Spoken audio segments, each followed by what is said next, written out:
তার মানে ইবাদত বন্দেগী বেশি বেশি করতেন। তার মধ্যে অন্যতম হলো ইতিকাফ। এই ইতিকাফের একটা ফায়দা আছে, ইতিকাফের কয়েকটা ফায়দা আছে। এক নাম্বার হলো ইতিকাফ থাকা অবস্থায় অন্তত পক্ষে 10টা দিন কোনো গুনাহ তার দ্বারা সংগঠিত হয় না। আমরা না চাইতে অনেক গুনাহ হয়ে যায়। যদি আমরা নাও চাই, দোকানের কাছে বসলে একটা মিথ্যা কথা হয়ে যায়, গীবত, শিকায়ত, পরনিন্দা, চগলখড়ি, মুনাফিকি হয়ে যায়। মানুষের কথার মধ্যে কথা বলতে গিয়ে অনেক সময় ধোঁকাবাজি হয়ে যায়, অনেক সময় চোখের জিনা হয়ে যায়, হাতের জিনা, পায়ের জিনা, অঙ্গ প্রত্যঙ্গের জিনা হয়ে যায়। 10টা দিন যদি মসজিদে কেউ ইতিকাফ করার জন্য, আল্লাহকে সন্তুষ্ট করার জন্য বসে, অন্তত পক্ষে এই 10টা দিন তার দ্বারা কোনো গুনাহের কাজ সংগঠিত হবে না। ইতিকাফের অবস্থায় আর একটা ফায়দা হলো, একজন মানুষ বাইরে থেকে নেক কাজ করে, কিন্তু সে ইতিকাফে থাকা অবস্থায় কারণে সে তো আর বাইরে ঘোরাঘুরি করতে পারে না, বাইরে যেতে পারে না। যেমন একটা মানুষ মারা গেছে, জানাজার নামাজ পড়বে, জানাজার নামাজ পড়লে এক ফায়দা, এবং ওই ব্যক্তিকে দাফনের ব্যবস্থা করে দিয়ে আসলে আর এক ফায়দা।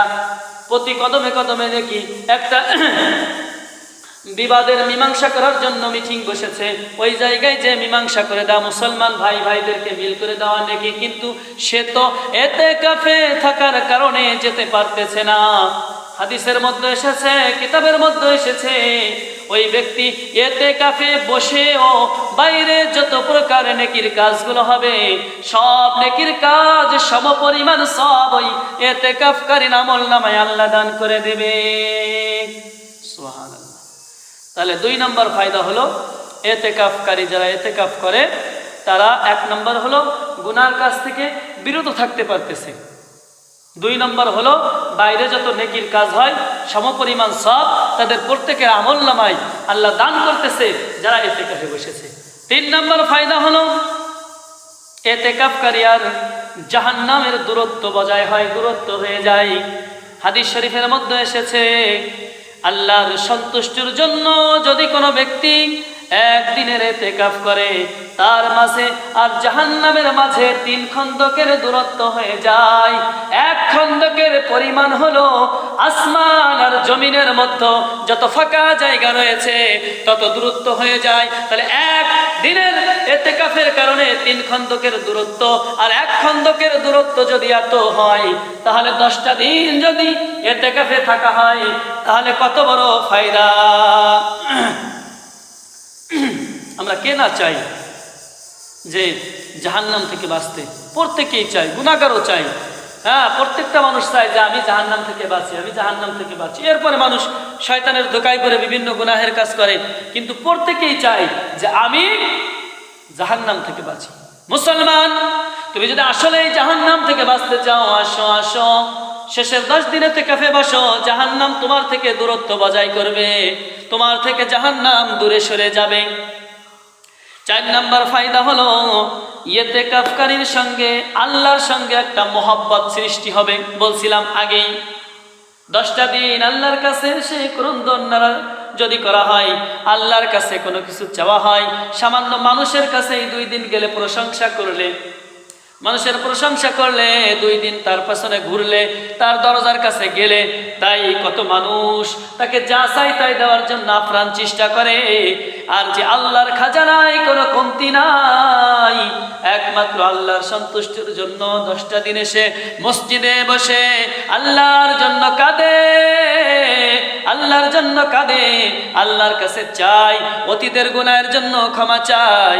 আল্লাহ রাব্বুল আলামিন বলে, দেখো দেখো দেখো, দুনিয়ার সব মায়া, সব আনন্দ ফুর্তি ভুলে একমাত্র আমাকে সন্তুষ্ট করার জন্য আমার বান্দা এসে আমার দুয়ারে হাজির হয়ে গিয়েছে, আমি তার জীবনের সমস্ত গুনাহ খাতাগুলি মাফ করে দেব। আল্লাহর প্রিয় বান্দা হয়ে যায়। একটা মানুষ আর একটা মানুষের যদি প্রিয় হয়ে যায়, ভালোবাসার মানুষ হয়ে যায়, তাহলে ভালোবাসার মানুষের জন্য কত কিছু মানুষ ছাড় দেয়। থাকুক, কোনো কিছু মনে করেন, এটা খারাপ কাজ করছে, একটু ছাড় দিয়ে দিলাম, কত কিছু মনে করে। আর আল্লাহর যদি প্রিয় বান্দা হয়ে যাই, অনেক সময় আল্লাহ বলবে আমার বান্দা না বুঝে করেছে, ফেরেশতারা দেখো ভুল স্বীকার করে কিনা।